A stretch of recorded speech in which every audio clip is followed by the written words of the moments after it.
بۆ یەکەمین جار لە شاری کەرکووک پرۆژەیەکی هونەری چارەسەر ئامێز دەخرێتە گەر. پرۆژەکە هەوڵ دەدات ئەزموونی وڵاتان بۆ شاری کەرکووک بگوازرێتەوە. لە وڵاتان تاقیکراوەتەوە کە چەندین نەخۆشی لە ڕێگەی میوزیکەوە چارەسەر دەکرێت. پرۆژەکە هەوڵێکە بۆ سوودوەرگرتن لە ئەزموونی وڵاتان. لەو بوارەدا و هونەرمەندان و شەیدایانی میوزیکی لە شاری کەرکووک پێ ئاشنا دەکات.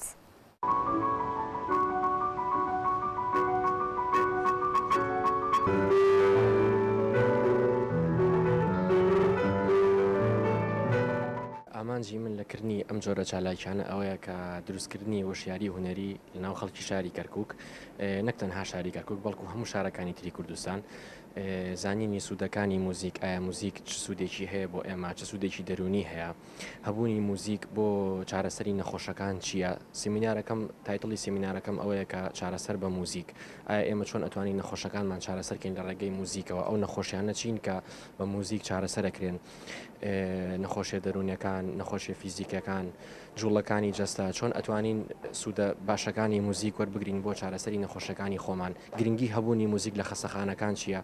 لە ڕێگەی ئەم سیمینارەوە هەموو ئەم پەیامانە ئەگەیەنم ئەمڕۆ.